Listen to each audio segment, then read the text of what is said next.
How many discounts does USAA Auto Insurance offer? Too many to say here. Multi-vehicle discount, safe driver discount, new vehicle discount, storage discount, legacy. How many discounts will you stack up? Visit USAA.com/auto discounts. Restrictions apply. So, you just started using LinkedIn Premium. Now what? Well, on your premium company page, you noticed around 7.5 times more page engagement and 5 times more page views. Well done. And now, new clients are messaging you. All because you're using LinkedIn Premium, which helps you get the business growth you want. Think big, small business. Think big. Start your free trial at linkedin.com/premium small business. That's linkedin.com/premium small business. Out here, there's no one way of doing things. No unwritten rules. And no shortage of adventure. Because out here, the only requirement is having fun. Bank of America invites kids 6 to 18 to golf with us. For a limited time, sign them up for a free 1-year membership, giving them access to discounted tee times at thousands of courses. Learn more at bankofamerica.com/golf with us. What would you like the power to do? Bank of America. Restrictions apply. See BofA.com/golf with us for complete details. Copyright 2025 Bank of America Corporation. Llegaron los nuevos McCrispy Strips, listos para aventurarse en la mezcla de mayo ketchup, la barbecue que quedó en el fondo de la cajita, hot fudge sundae y en la nueva creamy chili McCrispy Strip Dip. Los nuevos McCrispy Strips, ahora en McDonald's. Para pa pa pa. You're the perfect blend of elegance and style, and your ride should be no different. The 2024 Hyundai Sonata Hybrid meets all your needs, from business to brunch and everywhere in between. With head-turning details like a sleek front end, plus stylish interior, and an available 12.3-inch digital instrument cluster and seamless tech integration. Okay, Hyundai. Visit HyundaiUSA.com to learn more about the new 2024 Hyundai Sonata Hybrid. And then he gave me muscle relaxers. So I took half last night. It basically knocked me out. Now I kind of want to do the thing from Role Models where I take a full one and then I just try to stay up. Try to stay up? As long as I can. And then make out with Aaron? Yeah. Come on, you got to fight it. It's kind of what I want to try. I don't think she's going to go for it. Just all you got to do is get her out of the zip code and it's not cheating anymore. Wait, is it possible to cheat on my girlfriend with my girlfriend outside of the zip code? Is that what you're saying? I could not imagine spending 3 hours on something that I didn't like after 10 minutes. You don't like it. You are a weird individual to keep watching. What are you, nuts? You dedicated a week of your life to dislike something? Get a hobby, knit something, go for a walk.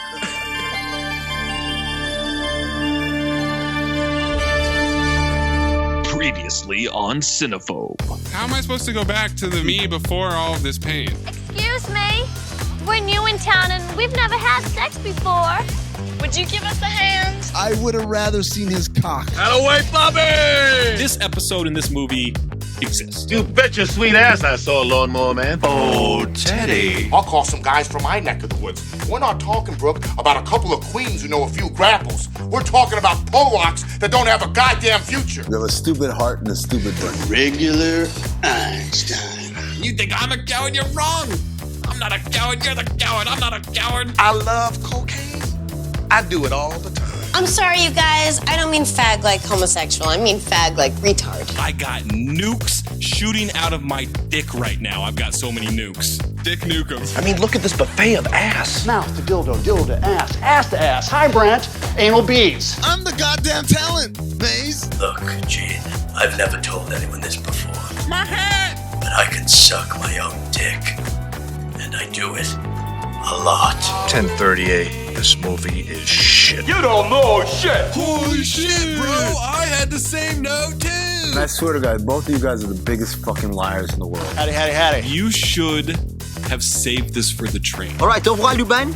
Lisa, solid? Oh, I mean, why don't you just be like a regular person and dream about regular threesomes? Like clones. Give me some soul kisses, baby. Hey, beautiful. What? Oh, Dang. oh, my nose. I can't indulge this comparison to a person that Amin may or may not know in a movie that has nothing to do with this podcast. That's some 20th century shit, bitch. We will tangle ass, Say hi to your mother for me. and you will lose. What's the end game? Okay, now everyone's dead. What is fucking Spence from Ballers? Who cares what the end game is? You're 50!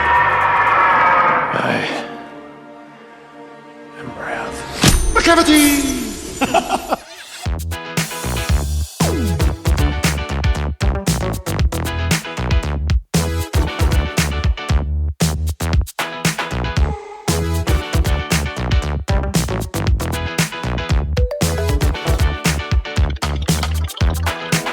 Welcome to Cinephobe, podcast where you're... Nope.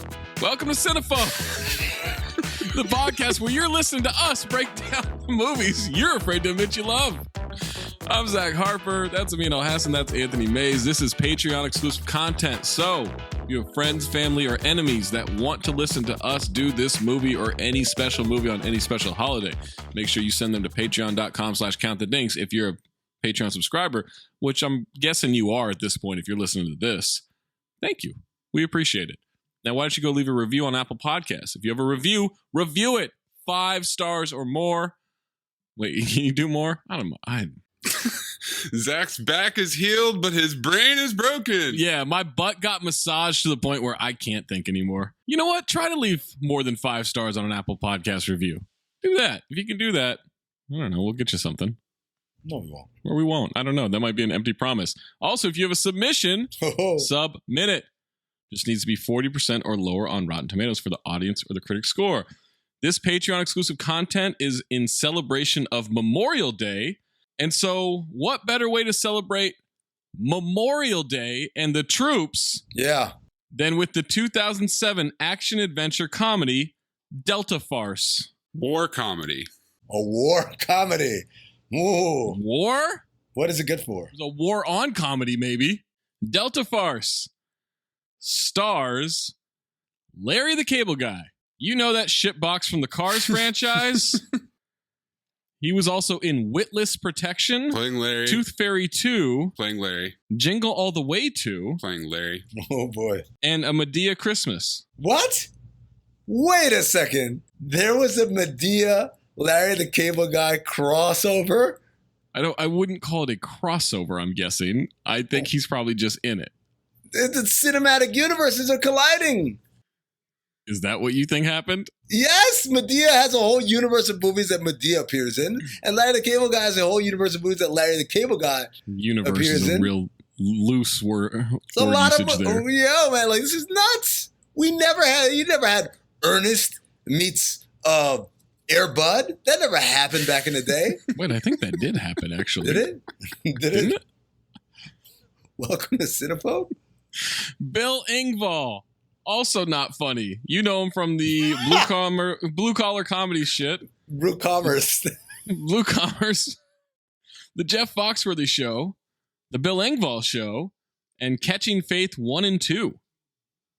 Oh, I'm a big fan of 2. We get...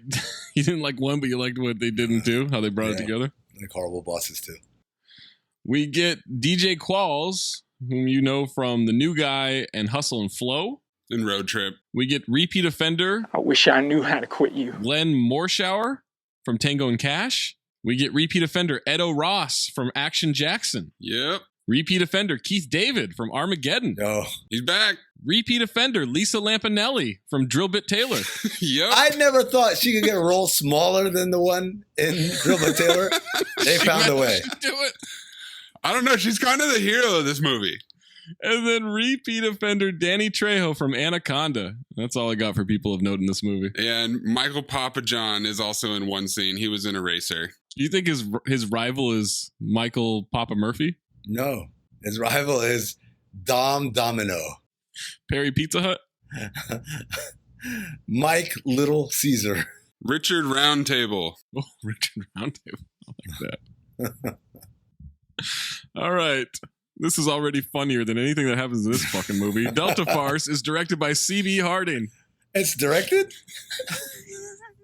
You know CB from an episode of Making the Band, an episode of The Challenge, all that blue collar commerce comedy tour bullshit, the movie. He directed a bunch of episodes of The Osbournes and 1 episode of Ice Loves Coco. Oh, I love that show. Tom Sullivan and Bear Aderhold wrote this movie. Tom wrote this, Bait Shop with Bill Engvall, and Knucklehead with The Big Show.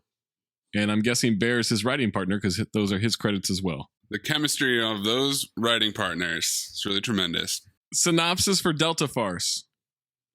3 bumbling Army reservists bound for Iraq are accidentally dropped at Mexico Village, besieged by hostile forces. I mean, they weren't besieged. They actually kind of laid siege on the hostile forces. If we're gonna be accurate. Tagline: locked and loaded. Other taglines: war isn't funny, but this movie is. You gotta understand, this is 2007. So, like, people are very kind of on edge about the war in Iraq, right? And presumably a movie like this, their fan base will tend to lean towards maybe they're not so happy about people kneeling, right? So like, you have to have a tagline like, war isn't funny, guys. Like, they have to kind of like make it clear to everybody that they're not joking about this, even though they kind of are, and much more. Other tagline: in this war, the wind doesn't blow, it hurls. Yeah, and that one was on a poster that they did that's a ripoff of the Full Metal Jacket poster. Oh, yeah, with the helmet, right? Yeah. Yeah. Redneck Rambo. Hey. And G.I. Joke. Ah, yes. Now, I feel like we should point out why we picked this movie. We? No we. Absolutely What? no we. You picked it, motherfucker. I did not pick this movie. Who picked it then? How did we just all of a sudden do this? It's you or Maze, because I know I didn't pick it. Someone said it and I wrote it down. That is all I know. Okay, well then Maze wrote it down. I don't know who you talked to, Maze. I've never heard of this movie. I know, but I don't know who you talked to. Whoever you talked to. You seem to know a lot about it right now for having never heard of it. If only there were recorded copies of our conversation. Why did we pick this movie, Amin? This movie was picked. How about that? This movie was picked. I won't say who did it. This was an immaculate pick. This is how, like, news websites, whenever oppressed people have something horrible happen to them, they always say like, unarmed citizen shot. They never say who shot him, right? They say, police officers might be implicated. This film is dedicated to the real men and women serving in our armed forces all around the world. That is a direct quote from the credits of this movie. It's Memorial Day. We wanted to do something to honor the troops, and this is what we picked. And so before you jump at us, angry at how we could disrespect the troops by picking this movie to honor them, Memorial Day, for this special edition, I would say first get mad at them, because they put that line. This film is dedicated to the real men and women serving in our armed forces all around the world. They did it first. They started. You want to pick a fight? You pick a fight with goddamn Larry and Bill and DJ. They're your culprits there. Maze, you know what this sounds like? Propaganda. This sounds like Amin picked this movie and now doesn't want to be blamed for it. I didn't pick this movie. I couldn't find an estimated budget for this movie. Me neither. $12. It grossed $8.1 million US, $8.7 million worldwide, but I read that there's an estimated $24 million in DVD sales. Yeah, no budget mentioned, but tripled their box office on DVDs. So before we jump into this movie, and you listen to the rest of this podcast, Delta Farce is on Peacock. It receives 5% from critics on 44 reviews, 38% from the audience on over 100,000 ratings. That means there are at least 38,000 positive ratings. It's too high. Fascinating. Positive or negative reviews? I'm really curious about the positives. I really want to know who these people are that were like, you know what? Thumbs up. Wow, everybody's just thinking about the negative. Well, I think the glass is half full. Everybody thinks it's half empty. John Anderson of Variety. Delta is likable, though, and both David and Trejo class up the act with their distinct comedic gifts. What? Yeah, because they're actual actors. Dave White of Movies.com. Larry the Cable Guy makes me giggle uncontrollably. And this man's last name is White? Mm-hmm. Mm-hmm. User David L. 5 out of 5 stars. Were those the only 2 positive critic reviews? Yes. I don't know what everyone has a problem with. I really enjoyed this movie. It had some great humor and a fantastic, interesting plot. The acting was great. This has got to be one of my favorite movies of all time. Favorite and humor both had that extra U. Oh no, David L is from London. Dun, dun, dun, dun, dun. Read it again with a British accent. I don't know what everyone's a problem with. Oh my God. It sounds like you're from London. I really enjoyed this film. You sound like you had a Novocaine shot to your mouth. It had some great humor. I really enjoyed. And a fantastic, interesting plot. I really enjoyed this film. The acting was great. This has got to be one of my favorite movies of all time. It's got to be one of my favorite films of all time. User Nikki A, 5 out of 5 stars. I've seen it. It is an awesome movie if you're into comedies. User Lupine S, 5 out of 5 stars. Love that cartoon. Okay. So my thoughts of Larry the Cable Guy were way low after Blue Collar, but I guess in this movie, they went back up. Oh, wow. So he did the Dumb and Dumber. Clip it, Maze. User Russet S, 5 out of 5 stars. Russet, baby. Russet. Russet, baby. Russet. Is you? I laugh from the beginning to the end of this movie because I love Larry the Cable Guy. He's so funny, plus I bought the movie. Oh my God, that sounds like Zach. User Don L, 5 out of 5 stars. Donnell Rawlings? Funny! Wouldn't want to be in that town, LOL. Read it like Donnell Rawlings would. That feels like a trap. I don't want Jeff Dunham's in this movie. You could do it. I got some thoughts on that shitbag too. User Cameron D, 5 out of 5 stars. Cameron Diaz. Funniest movie ever. It is just amazing. All caps, get some, Everett. User Evan H, 5 out of 5 stars. I personally think the reviewers on this site are way too hard on this movie. Come on, people. What did you expect? For goodness sakes, Larry the Cable Guy is a comedian, not an actor. If you wanted to see a serious movie, go elsewhere. Of course, this movie doesn't compare to The Hangover, but I reckon if you like crude and senseless comedy, then you will like this movie. Super reviewer, Sean G, 3.5 out of 5 stars. No. Danny Trejo playing And a Mexican totally gang leader named redeem Carlos yourself. Santana. Oh my God. I like to think of this person's backstory, their life, right? Like what leads a person to the point, and what life have you led where your entire development and the evolution of your comedic taste arrives at a place where you think Danny Trejo playing a Mexican gangster named Carlos Santana is like, holy shit, they done did it. They done brought the funny with this one. I don't know. I don't like what part of that was funny? The whole Carlos Santana thing. What part of that is funny? The first time they said it, it was kind of funny. Oh, we know the demo now. Final positive review. User Mr. D, 3.5 out of 5 stars. Mr. Deeds? It's a Mr. D who would like this movie. Fairly entertaining. Won the DVD in a European bad movie contest. Some jokes aren't funny, but I barely laugh at comedy. European bad movie contest? Can we get in this contest? Wait. Is that like the beer fest of bad movies? I barely laugh at comedies? Negative reviews. At this point of time, my thought on critics not liking stuff is, then turn it off, you fucking weirdo. You have so many options. People who watch an entire project to hate on it, man, it is so weird to me. Brett Michelle of Boston Phoenix. Once again, pick a city, guys. Dropping quietly into theaters like a sneak attack on brain cells and good taste, C.B. Harding's rickety vehicle for blue-collar comedy is amongst the first films to mine the endless war on terror for laughs. How many people you think like this movie could read that review and know what the fuck they're talking about? I don't know. Jim Lane of Sacramento News and Review. Niggas are lame.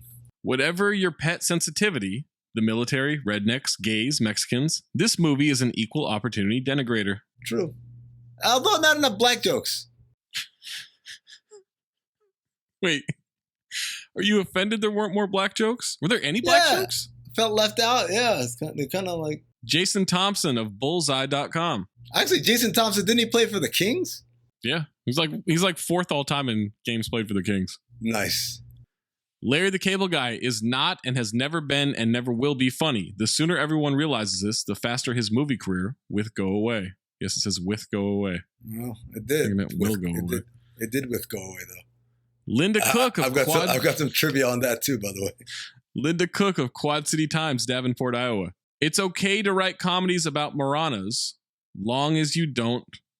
Oh, wait. What? The formatting must be better than this. More about morons as. Is a Morana basically like an underwater moron? I don't know. It's a dumbass river fish from the Amazon. I'm going to try to fix this for them.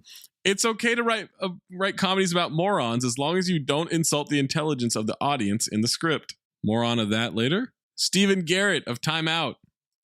If ribbing the U.S. Armed Forces was considered unpatriotic after 9/11, then Delta Farce proves that discussion of the Iraq War has now officially jumped the shark. Oh, he opened the floodgates to let everybody know it's okay to make fun of the military again. Scott Brown of Entertainment Weekly. Here's a sobering thought. If every war gets the comedy it deserves, could Delta Farce, a strenuously unfunny Three Amigos knockoff, be our MASH? Okay, so I had that note. Is this a Three Amigos knockoff? And then there was also a little bit of Spies Like Us to it as well. Yeah, I guess a little bit. Three Amigos, I was definitely getting those vibes because there's three of them and they were friends. Sean McBride of Sean the Movie Guy.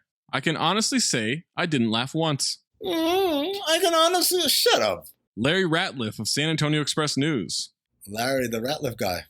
Lord, I apologize, but Larry the Cable Guy just can't seem to get her done in a feature film. Okay, so he worked in 2 Larry the Cable Guy puns in his review.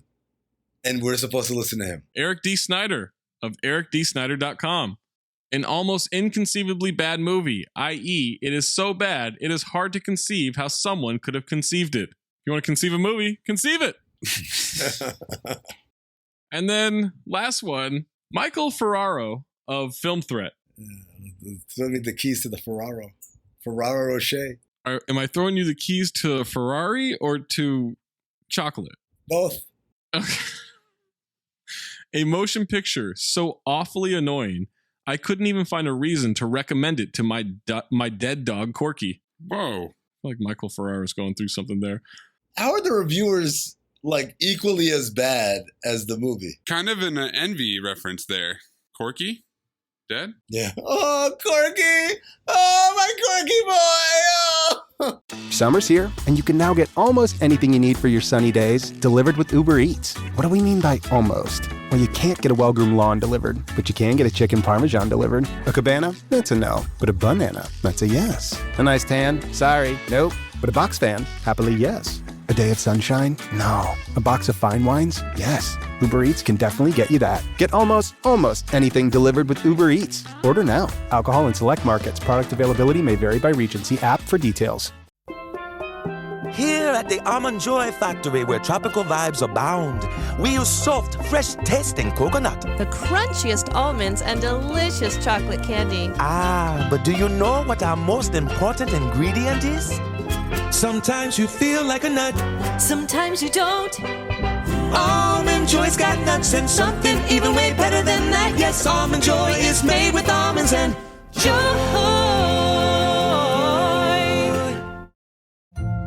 This episode is brought to you by PetSmart.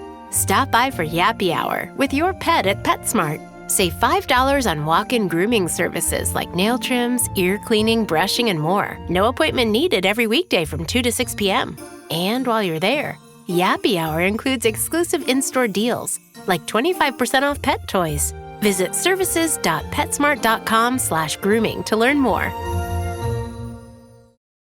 Ryan Reynolds here from Mint Mobile with a message for everyone paying big wireless way too much. Please, for the love of everything good in this world, stop. With Mint, you can get premium wireless for just $15 a month. Of course, if you enjoy overpaying, no judgments, but that's weird. Okay, one judgment. Anyway, give it a try at mintmobile.com/switch. Upfront payment of $45 for 3-month plan, equivalent to $15 per month required. Intro rate first 3 months only, then full price plan options available. Taxes and fees extra. See full terms at mintmobile.com. My cat Freddie loves to be brushed and cuddled. But stirring up his cat allergens meant sneezing and itchy eyes. Then I found Purina One Live Clear. It's cat food that reduced the major allergen and my suffering in as little as 21 days. Now, we feel closer than ever. If you have issues with cat allergens, you really need to try Purina One Live Clear. Try new Purina One Live Clear today. Purina One, a difference from day one. Amin, what's your first note? Well, my first note is Larry the Cable Guy really had a strong 5 years. Fantastic. Do you mean strong in the same way that you use strong on this podcast usually? No. Not that kind of strong. Like it really it took me back to a time where those motherfuckers were everywhere, man. Like everywhere. Whites? Huh? The blue collar comedy the blue guys. collar guys. Yeah. Yeah, but Larry the were. Cable Guy in particular, because Foxworthy was like the established one, right? He was the one that opened the door for the other three. I always thought the alcoholic one was the best one. Ron White, yeah. Yeah, he was the best. He was like a legit comedian. He's the funniest stand-up comedian, yeah. Yeah, he's a stand-up comedian and he just happens to have an accent and likes to drink and wear black all the time, right? But like Foxworthy and Larry the Cable Guy were just super gimmick comedians, right? Like you might be right, like it can't all be that. And Larry the Cable Guy was literally just catchphrases and being a dumbass. And then the fourth one, the motherfucker who was in this, why does he have a career? Like, if you're gonna be bad, if you're gonna be bad, be like gimmick bad, like those guys. Like, at least have a hook. He's just like a nondescript, not so good comedian with an accent. He's the Nick Swardson of the blue collar Sandler group. Yeah, he just like gets like grandfathered in every movie. We're getting some military style music. Out of focus American flag, soldiers at the U.S. Armed Forces. General Glenn Morshower addresses soldiers and says he's often asked what makes a hero. Courage, selflessness, sacrifice. The American fighting man has always answered the call of duty.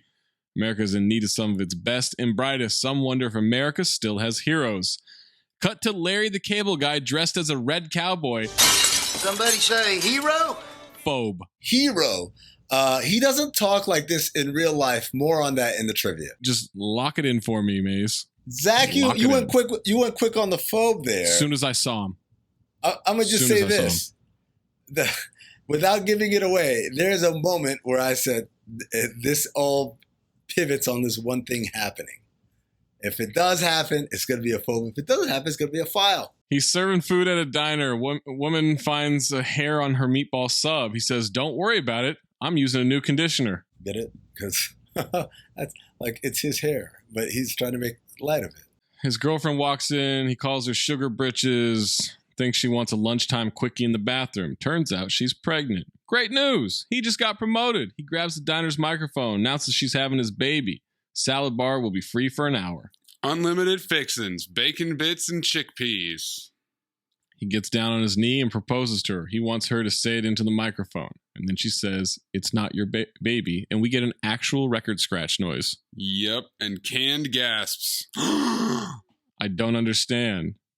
And the woman says, "It means she's got a bun in the oven and it's not your recipe." Now, is the salad bar still free? And he says, "Why would you care? Doesn't look like you had a salad in your whole life." I get it. It's because she's fat. Because she's fat, yeah, and fat people don't eat salads. Yeah. Cut to a trailer park. Yes, a trailer park. Bill Engvall is sitting in a kiddie pool. Mailman is delivering the mail. By the way, he's played by the director. Yep, that's the cameo he plays as the mailman that gets beaten by two kids with golf clubs wearing headdresses. Bill and a friend have beers. He asks about Connie, his wife. Lisa Lampanelli screams at Bill about the kids tearing up the backyard. Says he's busy and turned the garden hose on him. Then I noticed, does his friend have a silver tooth or a dead tooth in the front of his mouth? That's Michael Papajohn. Is it? Yeah. Isn't it? Isn't it? Welcome, Cinephobe. All right. Bill implies he can't get a divorce because his wife has incriminating photos of him having coffee with a young dancer because she was a great listener. My note, Bill Engbaum, not Ball, but Engbaum, acting his ass on. I have a note later that he looks like a turtle penis. He does look like a turtle penis. Yeah, he says you lie awake just dreaming of the sweet release a murder-suicide could bring. But it's good, though, really good. Marital bliss. Uncircumcised turtle penis. Cut to DJ Qualls. He's got a mustache and he lives in a storage unit. He's supposed to be a security guard. Dude is disturbingly skinny. He is. I don't like looking at him. I mean, I used to be a lot skinnier Like I gained weight in the last 76 years of my life to get to this point where I look kind of regular normal. I used to be very, very skinny, like shockingly skinny. And this dude made me uncomfortable with how skinny he was. He's former law enforcement. He was a cop for 4 days before he drove his car through a nail salon. It's a beauty parlor. Russian guy says to be careful because a guy has been exposing himself to the waitresses at the Denny's across the street. And last time he had a samurai sword. That's when DJ kind of slyly kicks the sword aside. This guy, this landlord or whatever the guy is, he's in Hoodlum. He plays Tim Roth's character, Dutch Schultz's assistant, who ends up shooting him in the bathroom. See, and then for once with the samurai sword reveal, with him poking it with his foot, that's showing, not telling. That's not exposition. Yeah, good job. Bill is trying to make Larry feel better. Apparently, Bill had a fall on aisle 6 at a Walmart and doesn't have to work another 11 months or some shit. I don't know. It doesn't matter. DJ pulls up, tells him the penalty for loitering. Larry asks the penalty for vehicular manslaughter of a beauty parlor. Nail salon. Well, what a great way to chase away the breakup blues. Spending a weekend with 2 retards. Bingo! By the way, we got a lot of bingos in this movie. I think this movie broke the record. Definitely broke the record. Also, Larry dresses like Mac from Always Sunny. Larry shoots a Larry and Karen bear. Bathroom scale from his Valentine's present. He's a romantic. You get it? Because you wouldn't give a woman a scale as a Valentine's Day gift. I don't know if you understood that, but that's the joke there. Yeah. DJ has an army truck and pulls up. He's going on a beer run. They're going to go to Hooters, which is the mess hall. Now, some colonel just received another manpower request for more fighting outside of Fallujah. I wanted to give it to Big Bill Engbaum, but I believe these two guys ran away with acting their ass on. Like in this scene, I was like, no one's going to win. No one can come close. No one can touch what these guys are doing here. What about the reserves down by Highway 8? Send Sergeant Kilgore. He scares the shit out of them. They just wanted to use the word Chattahoochee. Cut to Larry saying some of the Hooters girls shouldn't be wearing little shorty shorts. What's Crystal supposed to do? Hooters doesn't have maternity leave. Get it? Because she's pregnant. She's still working. We don't even get to see the Hooters? No, there's no way Hooters are going to license themselves to that. Absolutely not. Come on, man. Keith David is Sergeant Kilgore. He's looking for the men who didn't mobilize. They're going to go watch the game. Why don't I grab a chair? And shove it up your ass! Now stand at attention, you miserable piss ants! From now on, you will address me as Sergeant Kilgore. The honeymoon's over, numbnuts. I am a warrior, a killing machine, and your mama's not here to wet nurse you. Larry's mom passed away about 4 years ago. I laughed. Won't lie. What? I laughed at that. How? Because Keith David, acting his ass off here. Oh, yeah. And then it's just a contrast. I'm a warrior. I'm a killing machine. And your mama ain't here to wet nurse you. And he sounded so sad. Larry's mama died 4 years ago. It just, like the contrast got me there. I laughed. I won't lie. She went squirrel hunting with his Uncle Lester. He says, pack their gear. And Larry says they're weekend warriors. He owns their ass. Phobe. Larry and Bill are state military reserves. Smurfs. And I'm a leprechaun. No. Banter. If there was ever a worse excuse for a soldier, I'd like to meet him. Enter DJ Qualls. Comedy. I get it because he is a worse excuse for a soldier. Yeah. He tells him snap into a Slim Jim. A lot of saying stuff and then cutting right to the example that they're trying to make. Yeah. Now they're at Fort Davis. Push-ups, jousting, pull-ups with Bill and DJ lifting Larry. Montage of them, including firing a rocket. I get it. They're out of shape. Because he's so fat. It was such a terrible RPG. Oh like someone threw it over the fence, over the wall. Then it exploded. Bill didn't think they could activate them. If he wanted to get his ass kicked, he'd have stayed home with Connie. Marriage, am I right? Oh, I get it. Because he hates his wife. Marital bliss. Sergeant wakes them up, calls them turds. Speaking of turds, I left one in there for the Guinness book. Pack their bags. They're going to the land of sun and beach, and Bill says, Daytona Beach? Fallujah, Iraq, numbnuts. You will be the tip of the spear Uncle Sam uses to shove up some insurgent's ass. Sarge, that's downright unsanitary. Man, he just uses a lot of racist terms for people of the Middle East. Carpet flyers? Is that Go what ahead. Sure. you're looking yeah. for? Carpet flyers? Yeah. Yeah, that's what I was looking for. Yeah. Would you guys ever join the Army Fuck Reserve? No. Hell no. No matter how hard, like life hits you hard. What's the point? What's it supposed to do? 1 weekend a month, you get paid. You know, you get to tell people like I've actually like enlisted or whatever. You get to work out like under supervision. That's a plus. Someone's gonna watch me be a horrible workout? No, I mean like enough. Okay. No, I would not. Maze, would you ever do it? No, I mean these guys treat it like it's their miniature like bachelor party once a month. They just go and drink beer and hang out. I don't think it's like that. Also, I'm just not interested. I'm just saying, like, like I thought about it. I was always like, would I join the Army Reserve? Like, no, you never actually get sent into battle. They did. Yeah, have you seen this documentary? It's dangerous. And I guarantee you would not. I wouldn't? No. I hope I'm never that hard up, but I think it's a worthwhile, like, backup plan. No? No, you don't. Join it right now, you coward. All right, I will. And we'll you know what? We'll tape it. We'll tape it, and then we'll play it at the live show in New Orleans after we ride the train. Bill calls his wife. Who's going to mow the grass? Larry gets to be squad leader. DJ's on the phone, and he says, $500? Damn, does she have 4 tits? He was ordering a hooker. No, I get it.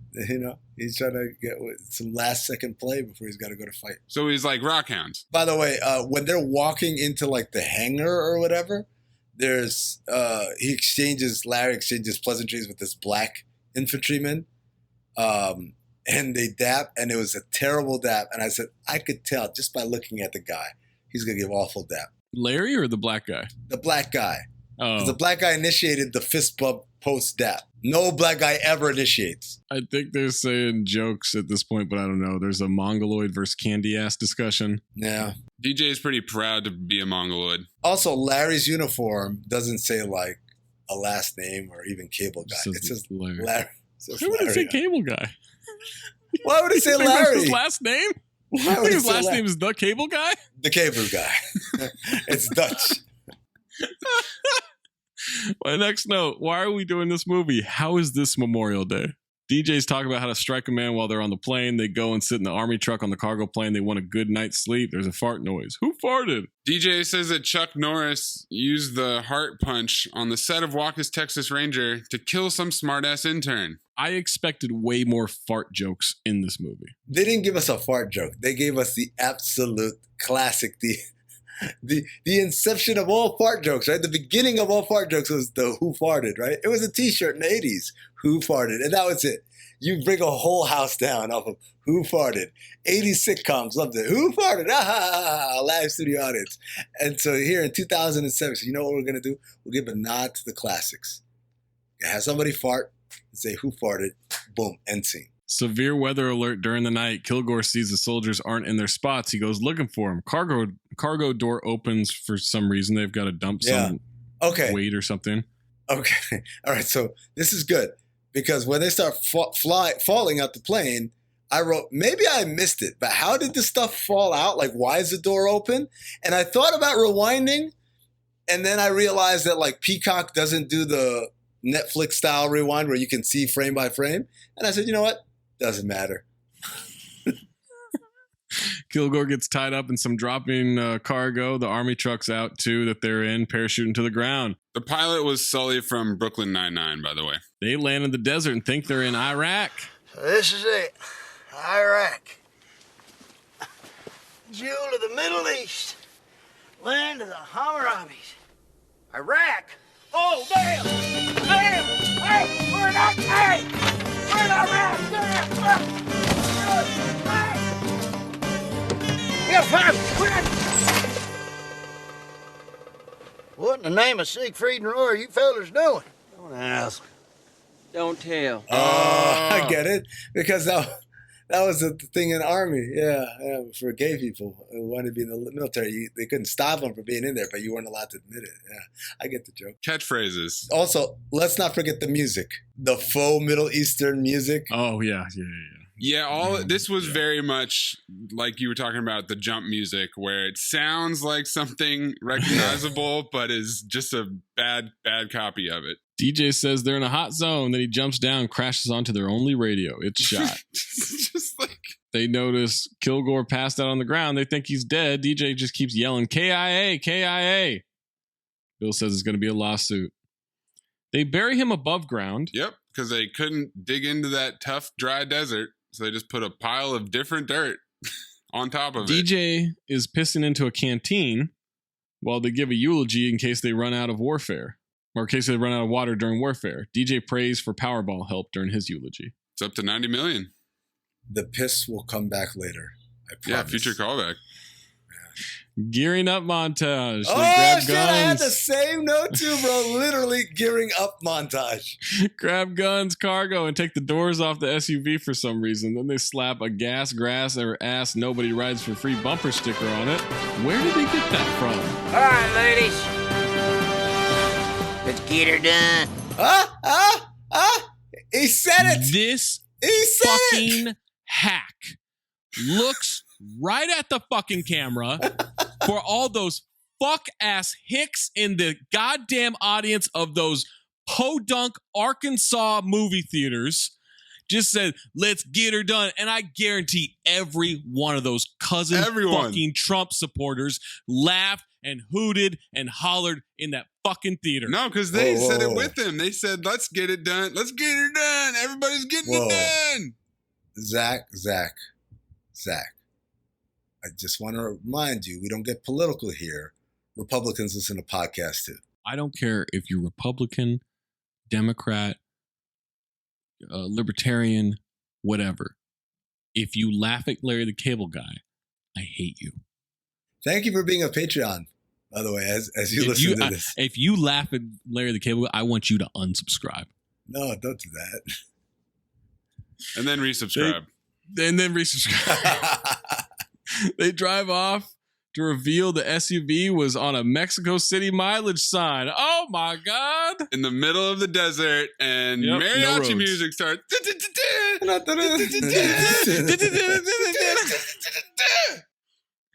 They get out at a gas station. DJ says something about Charlie. He says, do you think his mom drank during pregnancy? Yeah, and I'm guessing she sniffed paint thinner too. These are the jokes that made the cut. I get it, because he's like, a bingo word. They see a mural of a bandito on the wall. Larry says it's the butcher of Baghdad, Saddam Hussein. Looks like the feller down at the Circle K. Racist. Calls him Rugburn. Racist. You mean Raji? Calls him a red dot Indian, not a tomahawk Indian. Double racist. Then DJ also thinks it's Raji. There's some chew in the rations pouch joke. Just eat around it. I get it. He's a redneck.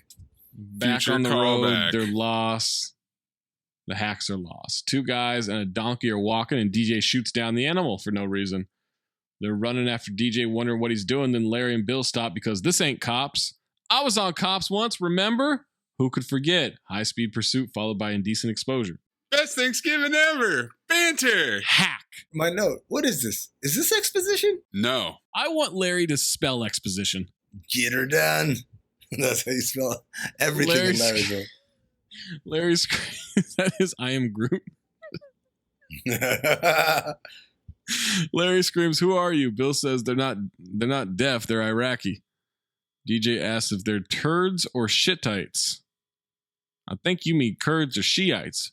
Racist. Then we get a bingo word in Spanish, which is a first on this podcast. Yeah. That's two, by the way. They might be the answer to their prayers. Could help the village problem. They start saying freedoms and connect with Larry. This is their objective now. The donkey's still alive, by the way.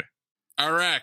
It's a land of miracles. Cut to the grave of the sergeant, and he's alive. Okay, so just to be clear, when they're talking to the two Mexican gentlemen who are just repeating freedom, I at that point, I really said to myself, I don't think I can finish this movie. Like Keith David was the one light, and he's dead. I swear to God, I was like, and he died in the first 15 minutes. Like, I can't watch the rest of this and these guys doing this. So when they go back to the grave, I said, oh, please. And when I saw that Rolex wearing hand jump out of the grave, I was like, yeah, I have a reason to finish this movie.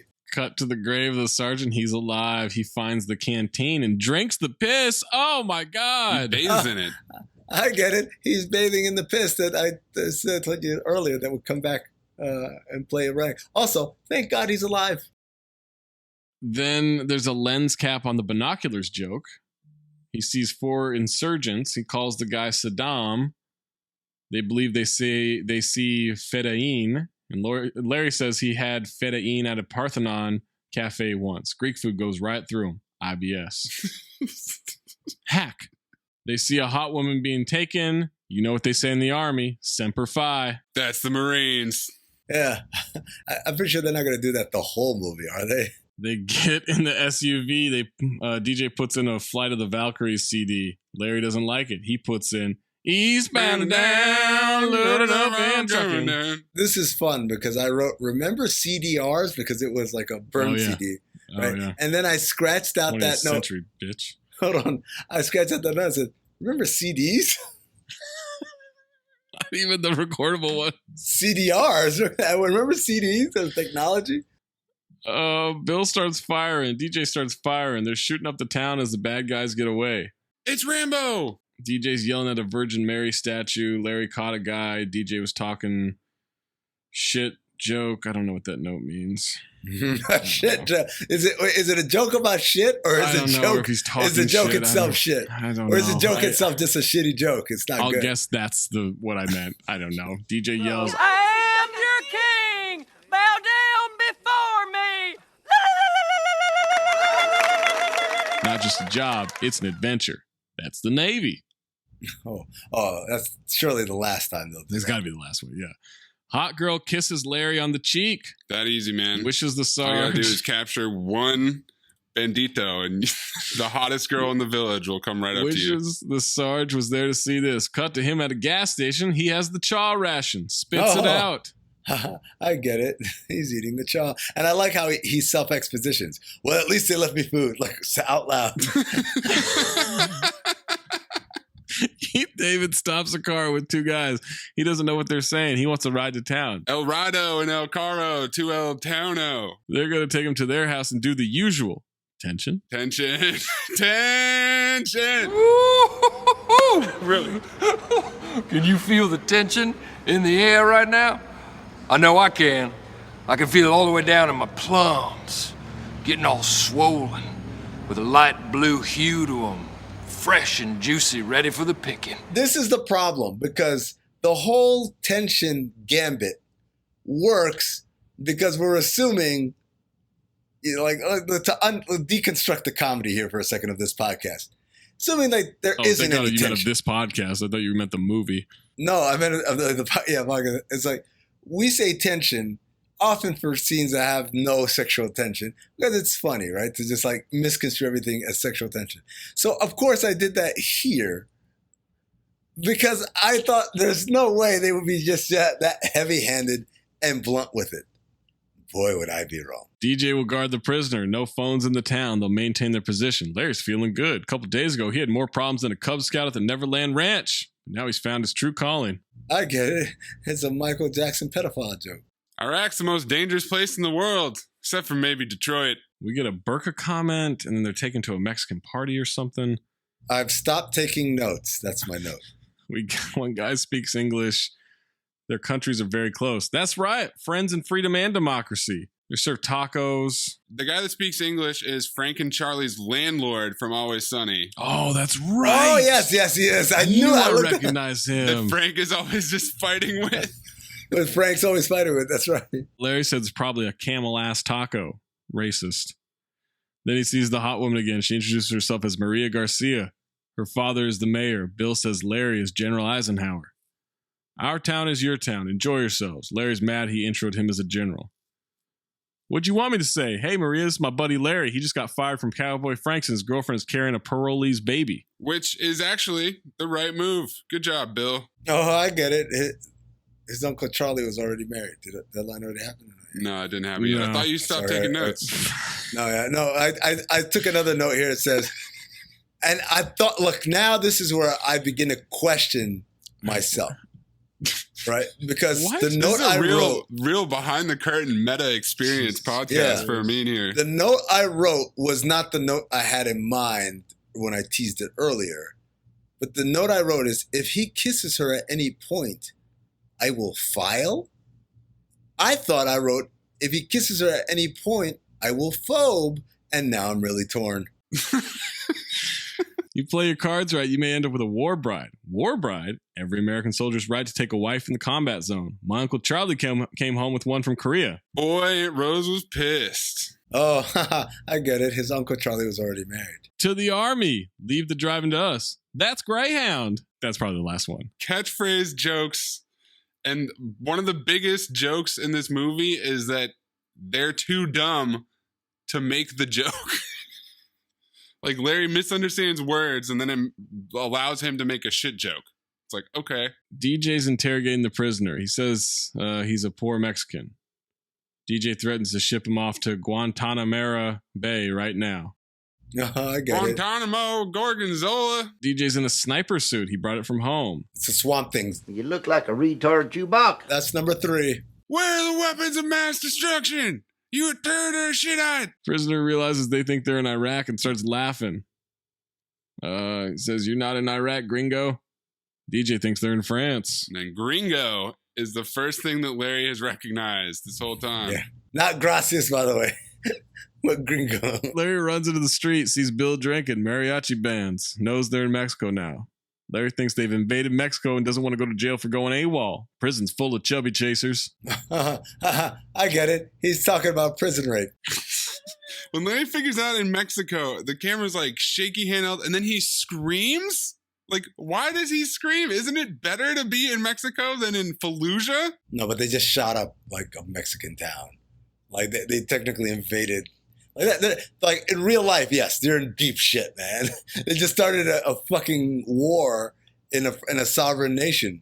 So he screams because he's afraid? Yeah. Like, oh, I fucked up big time. I like how they took time. Like, we're going to be realistic about this. DJ informs him that cigarettes are currency in prison. Can't buy a weapon or prison bitch without a carton of Cools. Bill says one man's international incident is another man's preemptive strike on the war on terror. Then they have DJ define terrorism. The U.S. government defines terrorism as the unlawful use or threatened use of force or violence to intimidate or coerce governments or societies, often for ideological or political reasons. And it's starting to make me think that maybe he has Asperger's. Asperger's? If he can randomly rattle off definitions like that. Bill says bad guys are terrorists, so could his wife. Says enjoy where they are, more tacos and cervezas. If they leave now, the terrorists win. DJ found a cannon. Larry explains it to Maria. She explains. Court order says he's not supposed to be around cannons. Only in the state of Georgia. Larry the exposition.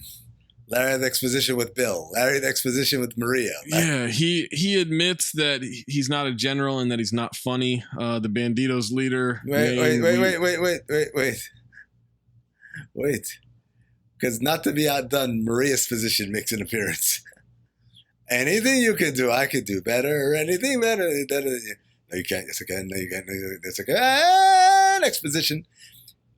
And my other note, I suspect, could not confirm. I tried, but I suspect she has 0 cheeks. The Banditos leader name? Carlos Santana. The man with the guitar. Clip it. I said clip it, and I was like, why? Then I remembered, I want you to clip the time I fucked up Carlos Santana's name. Did you just call him Carlos Santana? Carlos Santana. This romantic plot between Larry and Maria is more believable than A Million Days to Die in the West. Danny Trejo is the leader. They kidnapped the racist ventriloquist Jeff Dunham, who does some racist jokes on stage. With a jalapeno dummy. Danny says he's not funny. He's the real Carlos Santana, not the guitar player. The other guy is just a guitar player. He's just the man with the guitar. He shoots the puppet. Jeff Dunham faints racistly. What is this movie?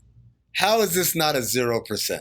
That's my question right there. Bandit returns, explains to Danny what happened. He was worried Danny would kill him. Danny would never, but Paco and Hector will kill him. Misdirection.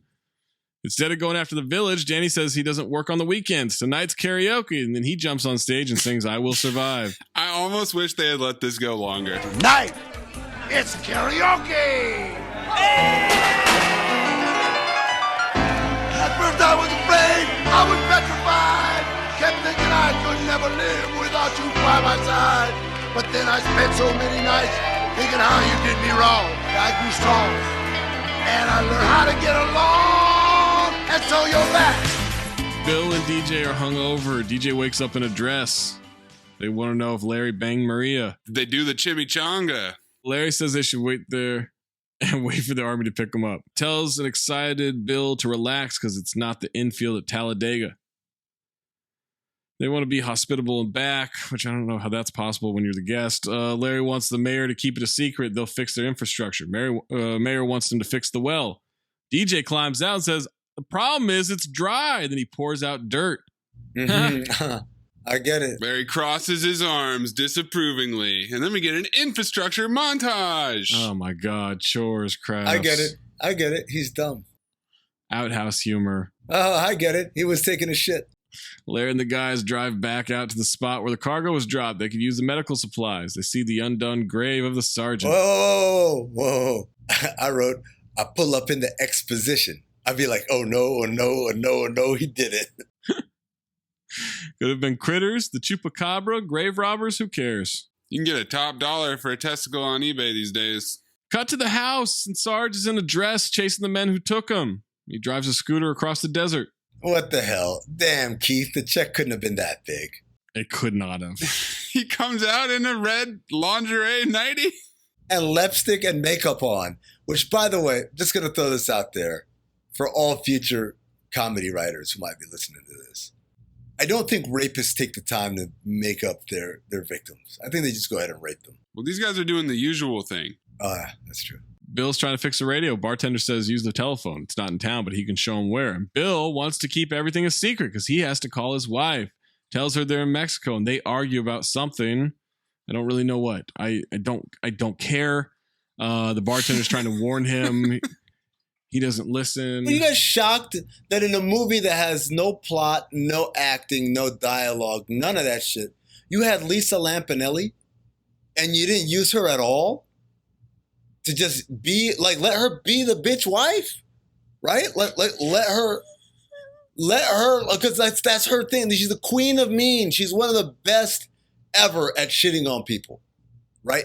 Especially in the context of a movie where clearly we don't give a fuck about any sort of political correctness or, or sensitivity towards differences in ethnicities, cultures, sexual orientation, whatever. Like, why wouldn't you let her be her? Just let her loose and let her do her stand-up. It's like, you remember Dirty Work? They probably don't think she's funny because she doesn't do catchphrases. But she kind of does, doesn't she?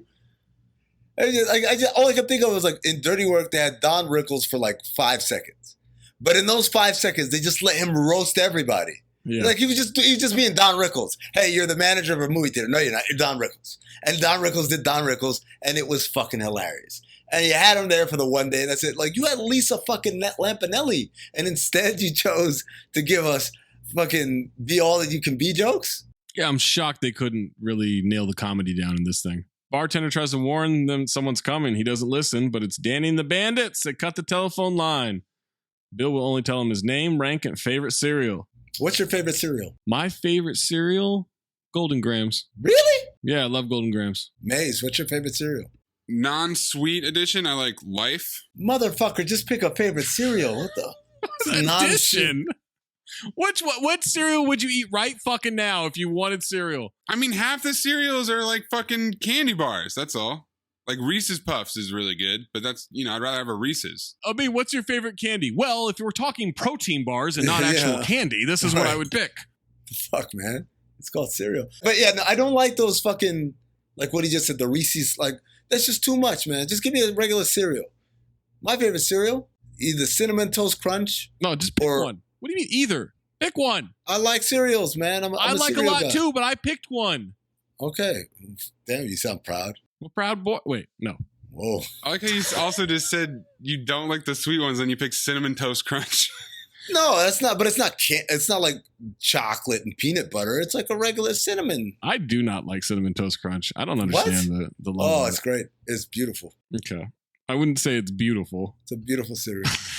I want to have sex with it. All right, there's a guy named Ruben. A lot of good jokes. He wants to fuck Bill. Bill says he's quite surprised Danny embraces an alternative lifestyle. Danny says, you can't fire someone for being gay. He's here. He's queer. Get used to it. That's literally them making that attitude a butt of a joke. Like all the rednecks in the theater laughed heartily. Oh, that's how they be for real. Talk about he's queer. I have a gay nephew too, and he annoys the fuck out of me. Larry explains to Maria they're highly trained. DJ has his arm stuck in a cannon. Hilarious. DJ's fixed the cannon, or so he thought. Arm stuck again. Then they hear gunshots. It's Danny and the bandits. Larry confronts them. We get another Carlos Santana the singer joke. Larry can't believe Bill went to call his wife. Danny says to set some boundaries. She sounds like a real bitch. Remember I heard that before. Carla Gugino? Question mark. Sounds like a real bitch. Danny says, you gonna kill all of us? And Larry says, nope, just you. They have a Mexican standoff. Down here, we just call it a standoff.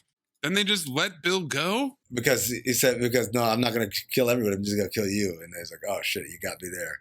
Which also turns into a recurring bit. What? And then they just let go of the hostages. Larry says 101st Airborne is going to be there soon. Danny says he's bluffing. That's when Sarge shows up in a uniform. When did he change? On a moped. Quick change artist out there, Keith David. Got almost all the makeup off. Yeah, he's got a little lipstick on his lips still. Says they're not in Iraq, so reinforcements aren't on the way. Sarge takes the weapon from Larry, calls Mexico a shithole. Sarge finally sees what's happening. DJ comes running out with a bazooka, starts reading them their Miranda rights.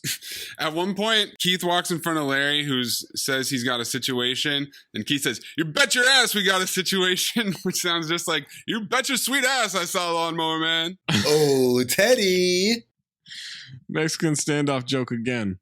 And so at that point, my man, Danny Trejo, rolls his eyes very exaggeratedly. I think it was real. And I wondered, did they ask him to emote more? No. Like, is that like, did he react and then they're like, no, we really need you to sell it. Larry tries to grab the rocket launcher. They struggle. It shoots high in the air. It lands in the well. Destroys nothing. And now we have a shootout. Banditos drive off. Larry and the guys come out in slow motion with guns and dumb looks on their faces. The rocket fixed the well. The town now has water. It's gushing like Old Faithful. You know what they say, Army's the toughest job you'll ever love. No, that's the Peace Corps. Now Sarge has been kidnapped and he's being introduced to Ruben. DJ changes the terror level from orange to red pinata. Racist. Larry tells Maria it became their fight when they messed with Sarge. Back at the Bandito camp, that's when I make the note that Bill Engvall looks like a turtle dick. Yeah, uncircumcised. There's some wrestling going on. Uncircumcised turtle dick. All of a sudden, Bill is in tourist attire. He walks up to the guard and he knocks him out.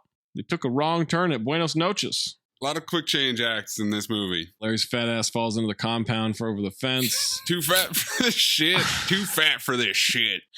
They're going to use electric shock on Sarge? No, they're making him sing I Got You, Babe, with Ruben. Incredible. What a duet. I guess it's funny. It'll take a lot more than that to break me. The hell is this? They say we're young and we don't know. We won't find out until we grow. It's a duet. Well, I don't know if it's all true.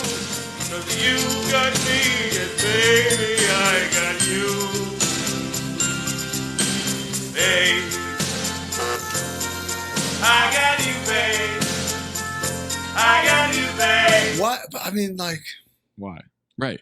Right. I'll save the note for later. But okay. 2 musical numbers in this movie. Luchador is kicking ass in the ring. Danny wants to know who's man enough to step in the ring. That's when DJ comes in as a luchador. Is he doing flips? He's wearing the same like velvety outfit that he was wearing in the storage space with his banana hammock on the outside. Guard goes to watch him. Sarge and Ruben left singing. Larry's going to go after Sarge. Right before Ruben kisses Sarge, Larry knocks him out. Sarge sees a bunch of dynamite. Larry's going to go get DJ. Bill's putting sugar in their gas tanks with sugar packets. Sarge has a better idea. Luchador breaks DJ's back like Bane. Crowd's loving it. Panamanian prison rules, huh? The stunt double for DJ Qualls has a good 70 pounds on him.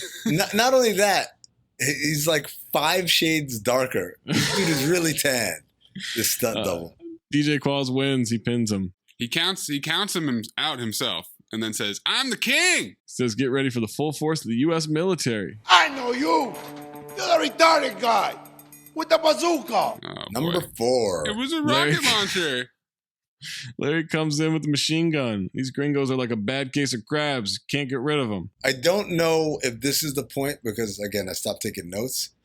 But I just wrote at one point, Carlos Exposana. Played by Carlos Exposana. Na, na, na, na. We get the whole I'll just kill you thing again. Yeah, like that. The logic of it still doesn't work. But once again, Trejo falls for it, gives up the hostage. Truck explodes. Now they're making their escape. Danny's struggling to run just like Larry struggles to run. Danny's mad they blew up the cars. That's vandalism. Get the horses and Big Bertha. Then he breaks the fourth wall, looks right at me and says, "It's the end." And I'm begging for that to be the case. Larry wants to take Maria out on the town. DJ says something about having sex. It's not funny. Larry says they can't leave. Santana's on the way. Sarge says they have to leave. Bill agrees they have to leave. It's not their fight. That's when Larry says their orders are to bring freedom and democracy, and these people need it. He's staying to do what's right, and that's when he draws a literal line in the sand. Talking about a line in the sand, dude. Sarge, ain't you ever had a dream? Sarge is going to be an aerobics instructor. No, I get it because it's not quite like his personality. Right, yeah. See, it's funny because he's like this hard-nosed, sergeant in the military. You would never think that he would want to teach aerobics. What's the softest profession we could think of that he have a dream about? I know, aerobics instructor, because it's 1983 and everyone thinks about that fucking Jane Fonda commie bastard.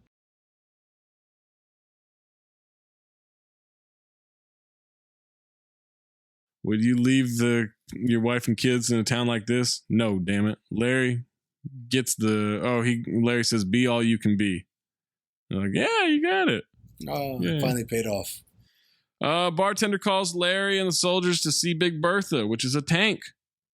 We find out back in the 80s, Mexico traded 15,000 boxes of chiclets for the Sherman tanks. Racist. Larry tells Maria to get everybody in the church. DJ goes to get the rocket launcher. Do they have anything they can use? That's when Larry says to cover him, and he goes and gets the cannon. He lights the fuse. It fires. It blows up part of the tank. Villagers join with guns and pitchforks. DJ yells, "Remember the Alamo," and one of the Mexican guys says, "That's a sore subject around here." Oh, I get it because History they were on joke, the other yeah. side of it. Yeah. Wait a second. Time the fuck out. Mexico won that battle. That's the whole point of Remember the Alamo. It's like they're calling that because, they fucked us up. Remember that shit. Oh. We got to get them back. Oh. So you're telling me that Larry the Cable Guy doesn't know history as well? He doesn't know comedy, doesn't know history. What does he know? Let's get her done. Cable? Getting it done. Not cable. My favorite, we didn't really get into the Larry the Cable Guy cinematic universe. There's no cinematic universe. Quit saying that. My favorite one is Larry the Cable Guy health inspector. Wait, well, which is he? All right. He's got 2 jobs. Times are tough. All right, Danny's going after the church as his men are scared off. Larry confronts him. Helicopters with soldiers fly in. Larry knocks him out and he kisses Maria. Bill got shot. He says, tell them my story. And the medic says, he just got shot in the ass. He'll be fine. Get it. Delta Force is there. Where's Chuck Norris? Wife is a pain in the ass. She called the Pentagon until the Joint Chiefs sent them to rescue these guys. Why didn't we watch Delta Force? Did it not qualify? It doesn't. You picked this movie, so what does it matter? I didn't. But what about Delta Force 2, The Colombian Connection?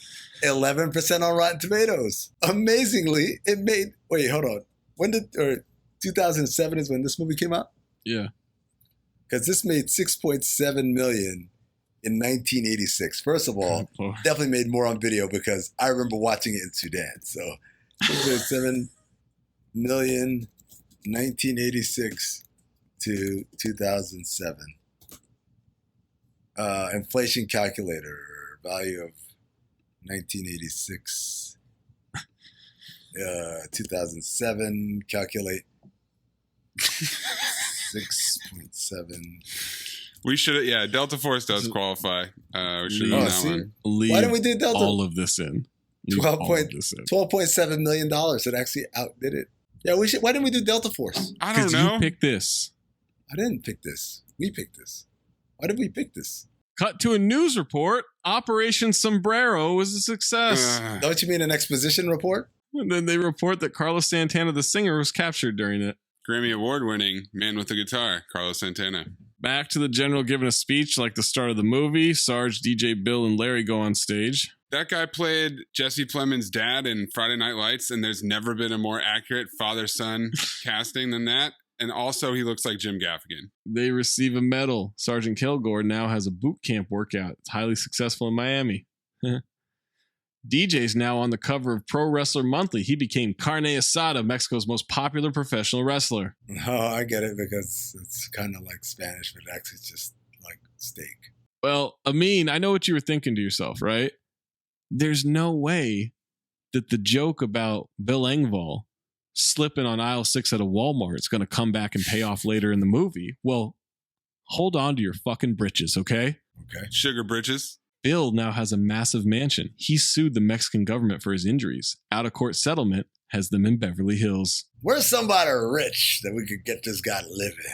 And he was drinking beer in a kiddie pool in the beginning, and now he's drinking beer in a fountain. Oh, yeah. And what happened to this piece of shit Larry the Cable Guy? Well, General wants him to come back to Washington, but he has other clients. He owns the mess hall, a cantina in Cabo, and he married Maria. It's the fakest sunset since Ballistic X versus ever. Oh, my God. We can't do that. We built this city, because that is not CGI. That is literally like... It's a painting. Yeah. It's a fucking paint by numbers. It's like Frank Lopez's office in Scarface. It's like they got translucent tracing paper and shined light from behind, and that's how they made the sunset. Carlos Santana got rehabilitation. Now he has a new career. He has the puppet from that racist piece of shit Jeff Dunham, and they sing Oye Como Va. And thank God for the Peacock app, because as they're starting to do a music video at the end as the credits roll for Oye Como Va, Peacock just stopped. It just shut it off and was like, what's the next thing you want to watch? It didn't even do the accelerated credits. It it booted us right out of this movie. Oh, did it? Yes. Oh, I watched the full credits. I watched the whole Oye Como Va music video. They had some outtakes in there. Keith David forgot some of his line. He forgot his name. I'm Sergeant. What's my name again? Like, oh my God, it was great. And then we finally got that little message at the end that says, this one is, wait, let me read it again, because I have a pause on my screen. This film is dedicated to the real men and women serving in our armed forces all around the world. All as DJ Qualls is standing there in his ridiculous luchador outfit. And and salsa dancing. I forgot about that. Also, we get, well, let me see if I can narrate some of this. We get Danny Trejo picking up the racist Jeff Dunham puppet that now has like a Band-Aid on its nose, and he's doing the Jeff Dunham bit. And I got to tell you, not that far off. It's just, he's got a future in bad ventriloquist comedy. This episode is brought to you by Cadillac. When you have 4 new tires, every drive feels fresh. Right now, buy 3 select tires and get 1 for just $1 during the Cadillac Certified Service Fresh Start Tire event. Visit Cadillac.com/service offers or see dealer for full details. At participating U.S. GM dealers only. Highest or equal value tire will be $1. Offer ends 5/31/2025. Not available with other offers. This episode is brought to you by Loom by Atlassian. Are you feeling stuck at work? Get your team unstuck with Loom video messaging and move work forward. Use Loom to simultaneously record both your screen and yourself, to share a quick update, provide feedback, train a colleague, and everything in between. Plus, add Loom AI to your meetings for instant written notes and recordings. Try Loom today at Loom.com. That's LOOM.com. Jif peanut butter. It's that jiffing good, it doesn't really need advertising. So instead, enjoy the calming sounds of the ocean. Jif. Ooh, it's that jiffing good. Get your Jif at Jif.com. Whether your business has 6 floors or 6 employees, Walmart Business has everything you need to save time, money, and hassle. You can restock your break room with bulk ordering or bulk up your ordering team with shared payments. And you can get it all delivered straight to your business's door, whether that's on Wall Street or Main Street. Walmart Business. It's the Walmart you love, now for your business. Learn more at business.walmart.com. By the time I hit my 50s, I'd learned a few things, like how family is precious. Work can always wait. And 99% of people over 50 already have the virus that causes shingles. Not everyone at risk will develop it, but I did. The painful, blistering rash disrupted my life for weeks. Don't learn about your shingles risk the hard way. Talk to your doctor or pharmacist today. Sponsored by GSK. All right, do we care about any of the trivia? It's up to you. Trivia. Shortly before the barracks scene, Keith David fell off a 7-foot railing outside the building while the actors were between shots, breaking 2 ribs and cracking 2 vertebrae. He went on to film the scene in great pain and then went to the hospital afterward. There's a line where Larry is talking to Maria's dad. When Danny Trejo takes Maria, he says, "You got any more daughters?" Larry the Cable Guy ad-libbed that line. I wish Larry David was in this movie. By the way, DJ Qualls just did the Carlton dance to Oye Como Va. I would love if we could just watch Larry David watch this movie. He wouldn't. He just wouldn't. Oh my God. That's what I want. Oh, this is one of the jokes that was an outtake. You know, remember in the beginning where he's shooting things? It was like he's throwing them and then he's shooting them. I guess her belongings or whatever, his exes. And so Bill pulls out and looks at it, it's like, lace thong. And Larry says, "Wait a second. Those are mine." That's one of the outtakes. Man, that got cut from this movie. Yeah.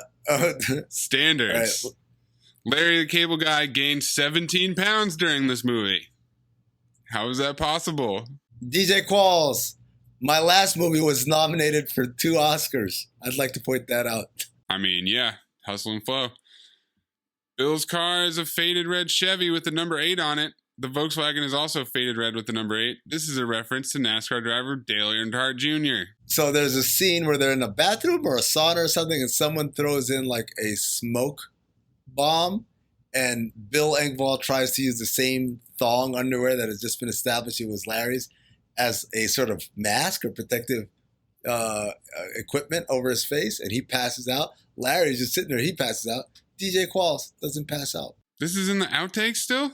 Yep. There was a review that said that the outtakes were funnier than the movie. Yeah, there's a part here. Let's see. Larry is holding like a packet of peas against his jaw, and he says something along the lines of, "A woman like that." Hold on, I have to rewind it. This thing is the worst rewind ever. That's fine. I'm sure it'll be worth it. Yeah, no, it will because it's so much funnier than the movie. So it's clear. It's clear this is from the beginning of the movie. He's wearing his red cowboy outfit. He's holding, like I said, a pack of frozen peas up against his jaw. And the line is, "Man, who'd have thought a woman that fat could move so quick?" Oh my God, y'all. Now they're in the desert. They're crying. And now they're pretending to cry like, you know how women do where they wave their hands in front of them. And so everybody breaks out laughing. Then we got a bunch of scenes where Danny Trejo can't pronounce La Miranda. He keeps calling it La Mirada all throughout the movie. The end of La Mirada. Damn. And it says shit. DJ Qualls fucks up the thing, the cannon or whatever, and they're like, "Oh, ha, ha, ha." They're singing Oye Como Va. Everyone's dancing. Lisa Lampanelli kisses Bill Engvall. Now Ruben and Keith David are singing it. Now the Luchador and DJ Qualls are dancing and singing it. And that's the end of the outtakes. Ass on, ass off. Ass I got some more trivia. First of all, I got more trivia. Obviously, he kissed her at the end of the movie, so I had to write. I wrote phobe. Clearly, that's what I meant. But earlier, my note says, if he kisses her, it's a file. We'll see what I go with later. As you mentioned earlier, Zach, he's done Tooth Fairy 2. He's done Jingle All the Way 2. 2 movies that I did not know had sequels to it. I watched a video. I mentioned this earlier. He doesn't sound like that, right? That's not at all what Larry the Cable Guy sounds like. And it should come as no shock to most people that his name isn't Larry at all. His name is Danny Whitney. He has a regular speaking voice. He calls himself a voice chameleon. Watched an interview with him, and he says I believe he's from Nebraska. He's got family from Kansas. Now, his father apparently was like a farmer and stuff. So his father had a twang, but then he had cousins from Wisconsin. So whenever the cousins would come to play, is that within like 20 minutes, I'd start talking like them. And then he starts talking, well, should you not, in a perfect Wisconsin accent. I was kind of actually impressed. So then he says, I guess he moved to Florida as a kid. And then when he was in Florida, he was just surrounded by all these people with thick accents. And he says it started to kind of seep into him. He said, but he code switches much in the same way that George Lopez, his friend, his words, not mine, George Lopez can speak in a, quote, regular voice. But then when one of his Mexican friends shows up, he starts talking, hey, I say it. And he does a faux Mexican voice right there. So he says it's the same thing. It's not like he's mocking it. It's just he code switches depending on who he's around. Another note here, I watched a video about why haven't we seen Larry the Cable Guy recently. And it's because, he's made the move to doing things that are kind of not as in front of the center. He did have a travel show on the History Channel called Only in America, but he quit because he only traveled in America. Exactly. He quit the show after one episode. They made him clean a porta potty, I believe, at a music festival. He said that was just too gross. And then he blamed it on like being away from his family. Shit got too real for him, huh? Exactly. Also, he does corporate appearances. So imagine if you're working at a company. He cleans the fuck up at those two. Guess how much? I would get hundreds of thousands of dollars. Give me a range. $200,000. Maze. Per appearance? Per appearance. No, let's guess how many he's tallied up. Yes, per appearance. Well, it means at a range, so I didn't know what that meant. I'll go higher. I will go $300,000. I didn't say arranged. I said a range. The answer is $150,000 to $300,000. Oh, so I nailed it. Per appearance. Yeah. Per appearance. Can you imagine the morale at that company? We're like, guys, we got a big treat for you for the retreat. I know we're going to be gone all day. But at the end of the day, we're all going to be wowed by the comedic stylings of none other than Larry the Cable Guy. What company do you think that would go over well? My submission, John Deere. I believe the John Deere company. Oh, yeah, they'd love it, yeah. They like fucking flip out and come home and, honey, you'll never guess what happened at work today. Where else? NASCAR. Oh, yeah. Tyson Chicken. Caterpillar. Cracker Barrel. The Coca-Cola factory in Atlanta. Really? Oh. Yeah. I've run out. Whitney is an avid Nebraska Cornhuskers football fan. His signature camouflage hat has the University of Nebraska-Lincoln nickname Huskers emblazoned on it, as seen in the 2007 film Delta Farce. He does give back a lot. Give him that. I couldn't give a fuck. He's taken. But he's given like no.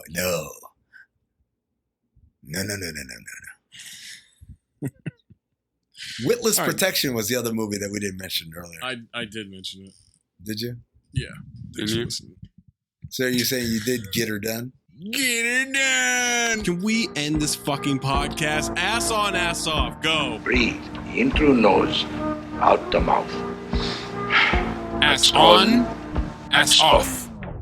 Teddy Rex, Moosey Teddy Rex. Teddy Rex, Moosey Teddy Rex. Ass on.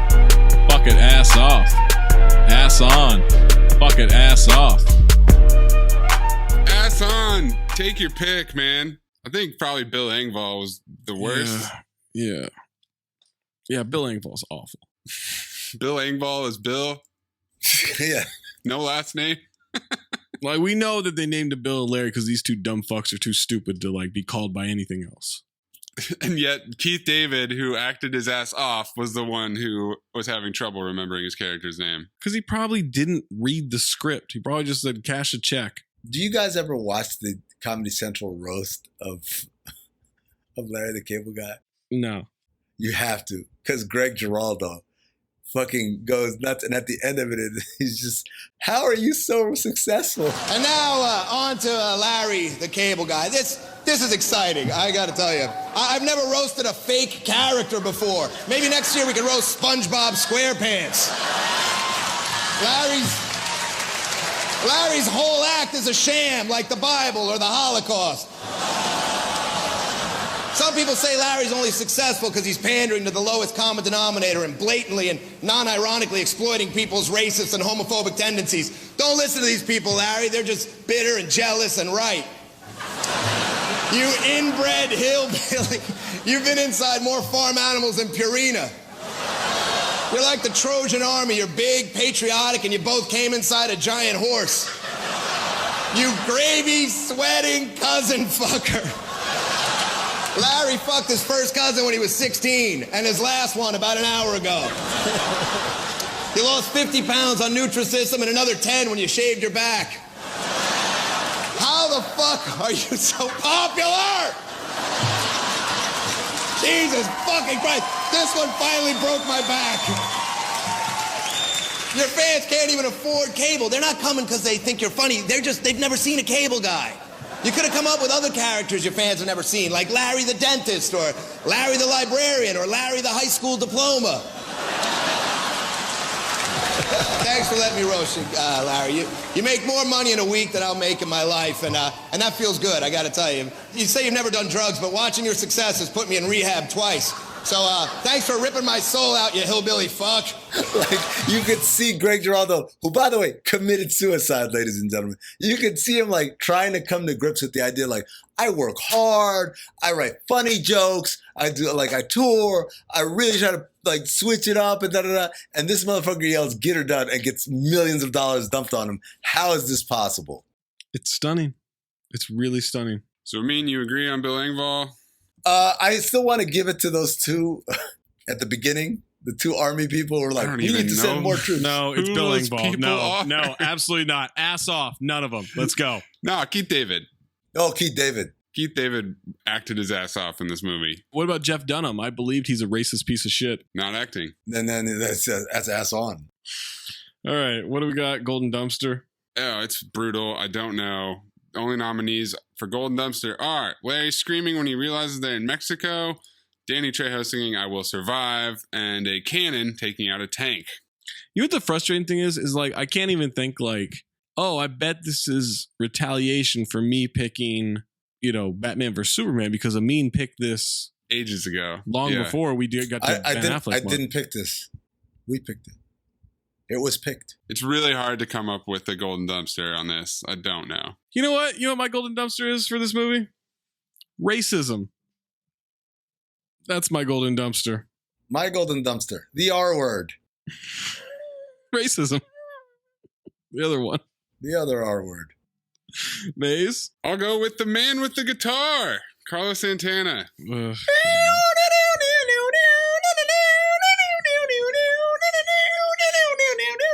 By the way, every time someone said Carlos Santana, they played a jump version fake of that song. But my thing is this, you used Oye Como Va in the end credits. Why didn't you just use it in the movie? You clearly paid for its rights. Is Carlos Santana Oye Como Va? Yes. I thought it was Tito Puente. Oh, shit. Oye Como Va. It does say song by Santana. Or maybe Tito Puente just covered it. It's played by Carlos Santana. It's originally by Tito Puente.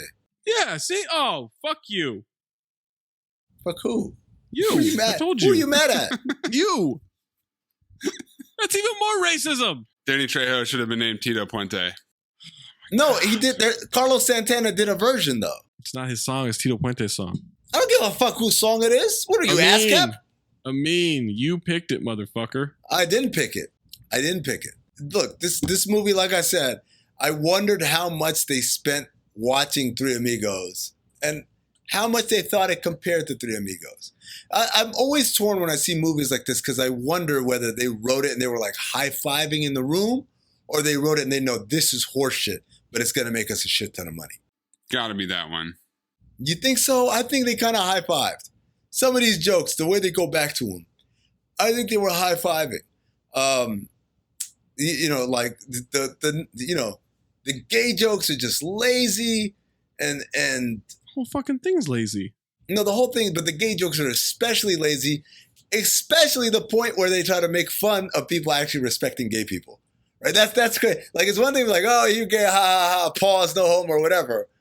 That's one set of like humor or whatever. But it's another one they are openly mocking things like don't ask, don't tell, things like, hey, like they're here, they're queer, all the things are basically they're mocking the concept of equality for homosexuality. Larry the Cable Guy, basically his name Larry, looks in the camera, says get her done. Get her done. Go ahead, just file it. I know what Qualls, you're doing. Just file it. Go ahead. No, but like you picked it, file it. This is the problem. This is the problem, right? The problem is I have a note here that says if he kisses her, that's an automatic file. That you thought you had written the opposite. I thought I read the opposite, or did I not write the opposite? Because then she kisses, and I wrote phobe. So basically, which Amin is right one. Here. Phobe or fucking file. What are you doing, Billy Gill? What are you doing right now? You have been talking nonstop for 4 minutes, and you haven't said anything. Phobe or file? File. This is the most Amin has been engaged in this podcast all month. Oh my God. I'm just so happy not to see fucking Ben Affleck. Since Horrible Bosses 2. This is the most he's been engaged since Horrible Bosses 2. When was that? 2 years ago? Oh my God. It was definitely pre-pandemic. That was episode 17. We're at 90-something? I phobed it the second I saw Larry the Cable Guy on the screen. Maze, go. Did somebody say hero? The plot is terrible. There's no actors in this movie. It's a dude named Larry and a dude named Bill. He gets the girl, which was more believable than In a Million Ways to Die in the West. And I will phobe it. I don't think you guys gave this movie a chance. Eat my ass. How about that? That doesn't sound so hygienic, Sarge. It was sanitary.